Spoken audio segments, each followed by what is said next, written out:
The following program is a production of Pioneer Public Television.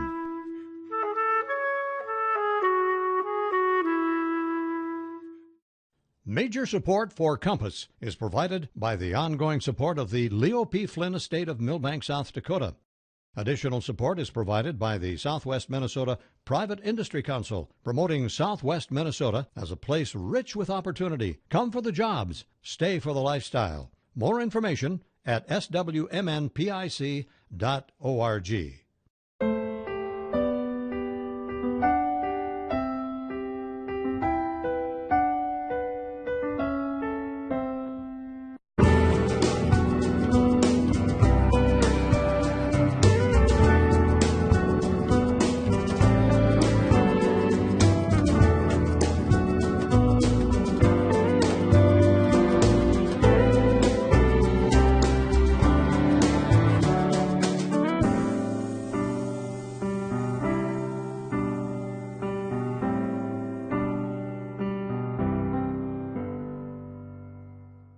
Hello and welcome to Compass, a production of Pioneer Public Television.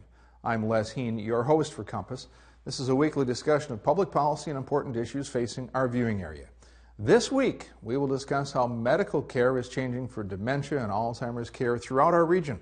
We'll have representatives from the Central Minnesota Council on Aging and the Alzheimer's Association. We'll touch on what communities can do to better the lives of caregivers and sufferers of the disease, also how the disease affects rural areas. First, Pioneer's Laura K. Prosser takes us to the Teals grocery store in Paynesville, Minnesota. That's where the local Act on Alzheimer's group has started a grocery shopping program for community members who are dealing with the disease. Here is Laura's report. Dealing with Alzheimer's isn't something we'd wish on anyone. It's something we all fear and are faced with as we get older. To steal one's mind is just another way to steal away independence. But at Teals grocery store in Paynesville, Minnesota, that independence is given back, even if it's just for a single shopping list. Linda Mussel and Dr. Ray Lindman are here to talk about the Act on Alzheimer's program and the impact it has on its community. Linda, Ray, welcome. Thank you. Thank you. So Linda, tell me a little bit about the Act on Alzheimer's that you two are involved in. Act on Alzheimer's is a group of dedicated volunteers in rural Minnesota that started here in 2011. Minnesota was the first state in the United States that brought Act on Alzheimer's to the state. In 2014, we started our group here in Paynesville. The action plan for Paynesville included two things. First of all was education to the community, and secondly, it was to help do whatever we could for caregivers or care partners. So Dr. Ray, what kind of need does this type of program address for senior citizens? Well, I think the greatest need that it has met is to make the community aware of what's happening. We did the first survey and we found that in the area, which is considered our area of Paynesville for school and shopping and what have you, contained about, I think it was about 168 Alzheimer's patients. Almost all of those are being taken care of in the home by a spouse or a sister or a brother or someone in the family usually. And that was a 24-hour, 7 days a week job. One of the things that we found in the assessment phase was that caregivers were having problems getting their groceries, whether it be trying to get their person through the grocery store or whether the person didn't want to go in the grocery store, so they were sitting out in the car either in the hot weather or the very cold weather. Some people were afraid that their person might wander away and they wouldn't be there to help them. So what we decided was we needed to do something, and we weren't sure what it would be. We came up with a plan to go on Senior Discount Day to the grocery store when all the seniors come to get their discount. Okay, our people show up at the grocery store about 9:30 in the morning on Wednesdays, and they set up a little table where they have information, and also they have a kiosk with more information and resources in it. And we wait for people to come in, and people will stop and talk as they come into the grocery store. It may be about nothing, but it may be someone who is saying that, I think my wife has Alzheimer's. What do you think I should do? And these are individuals that have maybe not gone any other place. Well, and that's a tough question to ask a stranger or even somebody in your community. Well, there are all sorts of educational things that come along with the program, teaching people not only in the family or in the immediate vicinity of the patient, but those in the community, in the various stores and things like that. We give the courses to them to how to treat Alzheimer's patients when they come into the store, to realize what their limitations are, how to communicate, what not to say, and a few things like that, and to make them aware that these people are there. Mm-hmm. Why is it so important for rural areas to maybe try and mimic this program or offer services like this? One of the things that we have learned is that many of our people do not read newspapers, maybe don't watch TV, and they're busy taking care of their loved ones. So they're not in general communication with any place else, but they have to go to the grocery store. So when they go to the grocery store and they see someone there, it is a connection, and they may have no other connection to what's available to them. So the TEALS program is just one of our vehicles that we're using, but it also helps us to get out the word for other things. So if someone comes into the grocery store, we may have in each of their bags an announcement about a program that's coming up. What do you hope comes from this program? This is a question for either of you. A lot of our people live alone with dementia. So we need to find those people, and we need to help them in whatever way that we can. Our volunteers are there and able to do that. So our training with them and our time with them is so important. The volunteers get as much out of helping someone as the individual may get from their help. We have several caregivers who their loved ones have passed away, and now they've become volunteers. It's their way to heal. It's their way to give back. And it's important to a small community to know that your neighbor's okay. This really boils down to help for the caregiver, because we have very little evidence today that there's any kind of treatment for the Alzheimer's patient. Well, thank you so much, Linda, Ray, for joining us. I'm Laura K. Prosser, producer of Compass, and that's it for us in Paynesville, Minnesota. Back to Les in the studio.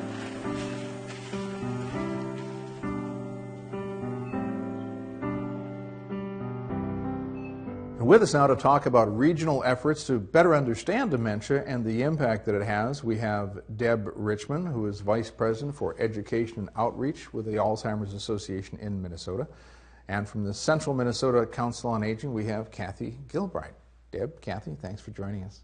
Thank you. Let's talk about some ideas first of descriptions of dementia, because people will think of many different things with dementia. So do we have some sort of handy descriptions of what dementia really is? Deb? Yeah, so dementia by definition is a loss of memory and other intellectual abilities that make it difficult for you to function from day to day. So when you think about everything that you do from the time that you get up and eat breakfast, get dressed, all of those things, a person that has a dementia is going to have challenges every day doing those simple things. Alzheimer's disease is the most common type of dementia, so somewhere between 60 and 80% of people diagnosed with dementia will have Alzheimer's type. But there are many other types as well, things like Lewy body dementia, Parkinson's disease-related dementia, frontotemporal dementias. They all have a little different presentation in terms of symptoms, but most common is Alzheimer's disease. So hopefully that will help differentiate dementia from the different types of dementia. Yeah, it can cover a wide variety of things. I've even heard of recent cases where people talk about, forms of medication, long hospital stays, and some of the dementia that can come with that, which may sometimes be misdiagnosed or not fully understood. Yeah, absolutely. So people that have medication interactions can have dementia as a side effect. General anesthetic is one that we're starting to pay a little bit more attention to, particularly with older adults, that they may, if they have a diagnosis going into a surgery, may come out a little bit more severe with their dementia, and it may or may not go back to their baseline. So to be aware of those kinds of things. But yeah, there's a lot of factors that can be included. Okay. And Kathy, as you look in your work at the Central Minnesota Council on Aging, what are some of the things that you're seeing in the ways that rural areas are dealing with dementia and Alzheimer's and these sorts of situations? Well, they are banding together and bringing all of their key leaders, stakeholders, businesses, schools, senior centers, all of those types of organizations, and they're following a process that was designed by ACT on Alzheimer's in Minnesota, which is called a dementia-friendly toolkit. And from there, it is a process that leads these groups in the community toward becoming more dementia-friendly. And that means increasing the awareness, getting rid of the stigma of Alzheimer's, as well as education to the community as a whole, to education in community sectors, because the communities are divided into sectors: businesses, hospitals, clinics, schools, residential settings, those types of sectors. And there is education that is targeted for all of those sectors so that the community as a whole can come together and be dementia friendly. And isn't that one of the trends that we've seen in the last few years, is with all of the groups that are trying to address issues for dementia, whether it's caregivers or whether it's the patients themselves or the communities that are affected by it, it seems like we're seeing a lot more of cooperation and working together of groups all throughout communities. Is that true? Yeah, and it really needs to be that way. You know, the effort does have to be at the community level. Any organization, whether it's the Central Minnesota Council on Aging or the Alzheimer's Association, we don't have the capability, just because of sheer numbers of people, to go into these communities and be that driver. So we're providing the technical assistance to help these communities do it themselves, and identify that every community in Minnesota, no matter how it's defined, has people living with some type of dementia in it. We're an aging society. We estimate in Minnesota alone 91,000 people living with Alzheimer's disease, and nationally 700,000 people this year will die with Alzheimer's disease. And so this is a problem because of a group of us called baby boomers that's only going to get worse before it gets better. And so communities have to be able to identify this and then identify how to support the caregivers, how to support the people living with the disease, with resources that are in a lot of communities available, but they don't know how to get to them. So access can be really difficult. And so ACT was born, if you will, and created this toolkit to really help communities identify what those things are, and then help make those connections to people that are living in the communities. It's amazing what's happened in some of these communities. Paynesville is an example of one of 47 communities now, I think it's 47. In Minnesota that have adopted this toolkit and have worked now towards becoming more dementia friendly. And then ACT gave birth to a child called Dementia Friendly America. So now we're seeing this entire movement that was really started here in Minnesota going viral, if you will. And it's really exciting to see people starting to develop an awareness to help eradicate that stigma, because that needs to happen. And especially, I know when we think of people that we know who've gone through the caregiver's role, that there is often, it seems to me, an isolation that happens with them initially, that they feel overwhelmed because they're often managing, their own children or their jobs or all of the other things. And then you put what is essentially another very large and very difficult job on top of that. So does it take time for a lot of people to sort of break through and realize that they're not alone and realize that there are these community support issues? You want to start? Well, yeah, and there's a lot of things that a caregiver goes through emotionally, as well as even identifying themselves as a caregiver. Many of them don't. They just feel that, if my spouse is having signs of dementia, I took the vow through marriage that till death do us part, in sickness and in health, and this is just a sickness or something is different, and so it's my responsibility and mine alone in order to care for my loved one. And we are finding with dementia-friendly communities that they don't have to be alone, and the community doesn't even have to be dementia-friendly. Caregivers need to understand that there are people and there are resources and services out there that can help them. We just need to know that they're there, and they need to tell us. And statistically, we know that a single caregiver can't do it alone. Right. The estimates are that it takes a minimum of 3 people per one person diagnosed with the disease to provide care. It truly takes a village. So when you think about these dementia-friendly communities, you're creating that infrastructure to help them be able to do that. Because one caregiver, especially if you're talking in the typical age that might be in their late 70s, early 80s, what physical health issues does that caregiver have that they might be dealing with? And we see financial impact on a national level to the tune of about $9.7 billion annually in added costs to the caregivers, on top of what we know is already the most expensive disease in this country, which is Alzheimer's disease. And so there's that idea of having to educate the caregiver that the support is available, but then making sure that the caregiver is not only able but willing, as Kathy pointed out, to identify themselves as a caregiver and then be willing to ask for that help. It's a hard thing for a caregiver to do. It really is.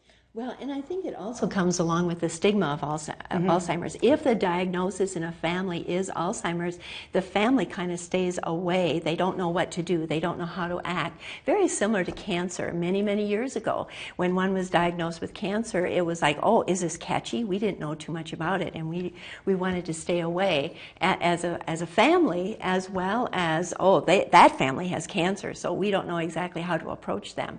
And Alzheimer's disease, I think, is kind of similar now. Even though we have a handle on cancer, we may not have such a good handle on Alzheimer's. And so that's why we need to break that barrier of stigma along the way. And when I work with communities, that's what I hear the number one thing is that, it's that stigma. And so we need to, as a whole society, get rid of that stigma. So we've got getting rid of the stigma, and we've got working as a community and identifying resources, so all of these things. Another question that commonly comes up is, what's the next development in research or care or treatments? Because, of course, people wonder, what's happening there, because great, there are the support systems, but there's been a lot of attention in the recent years, National Institutes of Health, for example, about additional money that's going into this. So are there things that we could be looking forward to there in the future, do you think? And I'll start with you, Deb. Yeah, the NIH has done a nice job, especially in the last couple of years, with the support of the soon-to-be former presidential administration, of infusing some additional funds for Alzheimer's disease research, which is great. The reality is it's still not enough money. And of all of the conditions there, Alzheimer's is still the most underfunded. It's the most expensive and the most underfunded. So there's still a conversation to be had about more money needing to go in to research. In terms of what we can do looking at the disease at large, we still don't have effective treatment beyond treating symptoms. We don't have a definitive way to prevent, and we don't have a way to cure. That being said, there is a lot of emphasis right now being put on lifestyle modification, diet, exercise, cognitive activity, and social engagement, potentially reducing cognitive decline as we age, which is not dementia. It's cognitive decline that is something that tends to happen as we age anyway. And we get busier, we're trying to get more things done, there's more things happening at a given point in time. If you are caregiving, you maybe are even more at risk just because of the nature of the job of being a caregiver. But we talk about those things as being possible benefits as we get older, but we have not crossed that line yet to say if you do X, you will absolutely be able to prevent dementia. So it's a very careful conversation. But what we do know, for example, diabetes and cardiovascular disease are risk factors for Alzheimer's disease. If you watch your diet and you get more exercise, you lower your risk of those two things, which thereby will lower your risk of developing Alzheimer's disease. Doesn't mean you're not going to get it, but you're modifying a known risk factor.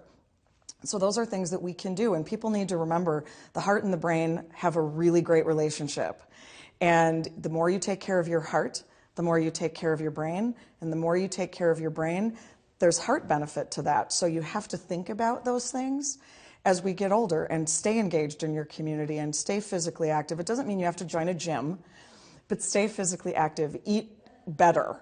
We talk a lot about diets, particularly one called the Mediterranean diet that has been shown to have a lot of benefit. However, it doesn't include meat and it doesn't include dairy. And in the Midwest, that might be tough for some people. But it's a choice. It is an option, and there's quite a bit of research around that diet. But even maybe eating less of those kinds of things, watching your fat intake of those trans fats, You know, instead of going to McDonald's and getting the Big Mac, no offense, maybe you get something different. You know, so thinking about some of those modifications you can make. But we are not at a point yet where I can say with absolute certainty there's a cause and effect relationship to anything. Sure, but what it sounds like is that if you look at some of the community things, Kathy, that you've talked about supportive communities, having people getting out for walks, having people taking what would seem to be relatively simple things to do that increase general health, and then there seems to be a correlation then between that and reduced Alzheimer's risk. Even if it's not a hard cause and effect link, there seems to be a correlation, correct? And you're seeing that in communities where people are able to get out and walk more and do those kind of creative things? We are. The socialization, getting engaged in meaningful activities. When I work quite a bit with healthcare providers and physicians, and they're saying exactly what Deb is saying, the diet, the exercise, but also the simple little things. The crossword puzzles are still okay, the Sudokus, you know, those types of things as well. If you like to do them. If you like. But you got to do something that you like, which is also important. Yeah, getting into activities that will increase your brain activity. That thinking, critical thinking, is good too. Sure. As we close out this discussion, we've got about a minute and a half left. I'd like to talk about, get back to resources for a minute, because of course, you know, every day there are people who will tune into television or they'll listen to the radio and they'll say, oh, this has happened to someone in my family. What can I do to help? So let's talk just a bit about some of the resources you'd recommend if someone has recently had a diagnosis in their own families. What should they do? And Kathy, I'll start with you first. Well, of course, I'm always going to say to call your local area agency on aging. And in Swift County and in the western part of Minnesota, it is the Minnesota River Area Agency on Aging. And they have, like people like me who are working with dementia-friendly communities. There's also our senior linkage line, which is a 800 number in a call center in the state of Minnesota. And that links into, again, the Minnesota River Area Agency on Aging. And they have a directory of all different kinds of local resources that people can go to, as well as they have an online service which is called Minnesota Help.info. Oh gosh, MinnesotaHelp.info. It takes two of us. I know. For a village. That's right. Okay. Yeah, Deb? So with the Alzheimer's Association, we have a 24/7 helpline, which is also a toll-free number. And I know that this station works with several states, and that number is the same in all those states. And I know we'll be providing that later for your viewers. We also have a website that has a lot of resources that are accessible. And we also work closely with the Senior Linkage Line. Great. Deb, Kathy, thank you both for joining us on Compass. That's it for this week on the topic of Alzheimer's and dementia in rural areas. Our Compass producer, Laura K. Prosser, will take it from here and end this week's episode with the next installment of the Compass Literature Corner. Thanks for watching.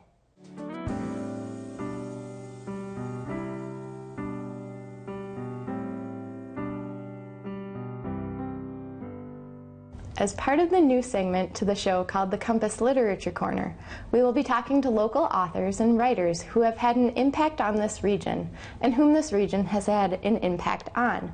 Today we are out of the studio and we are talking to a retired athlete who has found inspiration in injury. He's a former tight end for the Indianapolis Colts and a Super Bowl champion who has had his bell rung a few more times than he can count. Ladies and gentlemen, I'm proud to say that today's guest is Hastings native Ben Utecht. Ben, tell us a little bit about your book, Counting the Days While My Mind Slips Away, a love story to your family, correct? It is, yeah, and it was an interesting journey writing this story. It's not, the topic of concussions is not fun to talk about because it really was an injury that took me away from the game I love to play. But it also led me into another chapter in my life, which has been advocacy. And I think, the goal is to emotionally connect people to the importance of their mind and their memories. And so this book is a journey that I think can do that for people. And even though it's about, it's a football story, it's much deeper than that. And I think there's a lot of life messages that come out of the story. A huge part of this book is explaining how the perspectives of concussions and minor or major brain injuries have changed in the sporting industry. Yeah. You yourself said in the book that for 15 years it has been a hot topic for NFL, and you didn't really know as much as you should have known. Yeah. Do you think that had a huge impact on how you were treated by the league and maybe how long you actually stayed in the game? Yeah, I definitely think that the lack of information that was available when I was playing definitely added to maybe some of the decisions that were made regarding my concussion. When you read the book, it's not only concussions, but my wife and I looked back over the course of my football career and realized I hadn't had an injury-free season since middle of high school. Yeah. Once I stepped outside of the NFL and went to a second opinion doctor is when I really learned how much information about concussions was really available. And I really think over the last 5 to 6 years, we've started to see that culture in American football especially change, because there's been so much in the media, revolving around the concussion injury, and that's a good thing.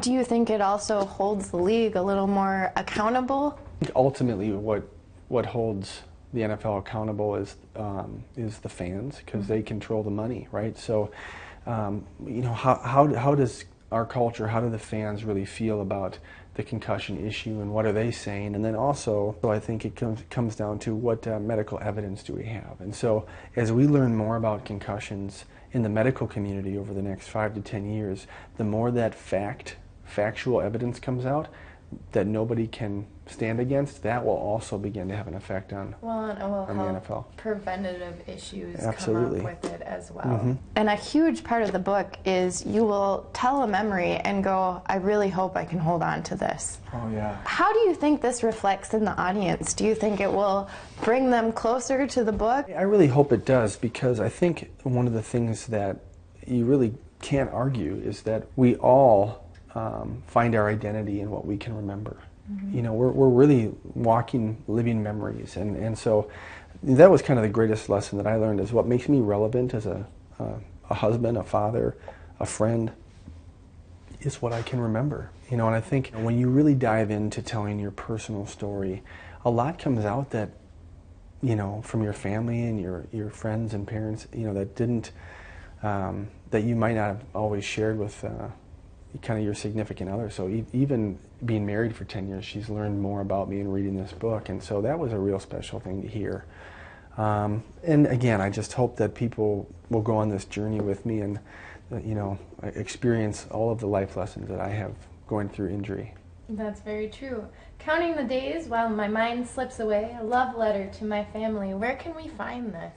Well, you can find it on my website, ben-utech.com. Otherwise, I think it's pretty much everywhere. You've got Barnes & Noble, Amazon. Well, pick it up if you like sports. If you want to hear a love story, pick it up. It has a little bit of everything for everyone.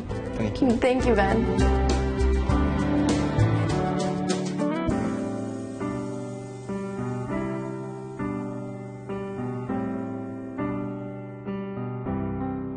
Major support for Compass is provided by the ongoing support of the Leo P. Flynn Estate of Millbank, South Dakota. Additional support is provided by the Southwest Minnesota Private Industry Council, promoting Southwest Minnesota as a place rich with opportunity. Come for the jobs, stay for the lifestyle. More information at swmnpic.org.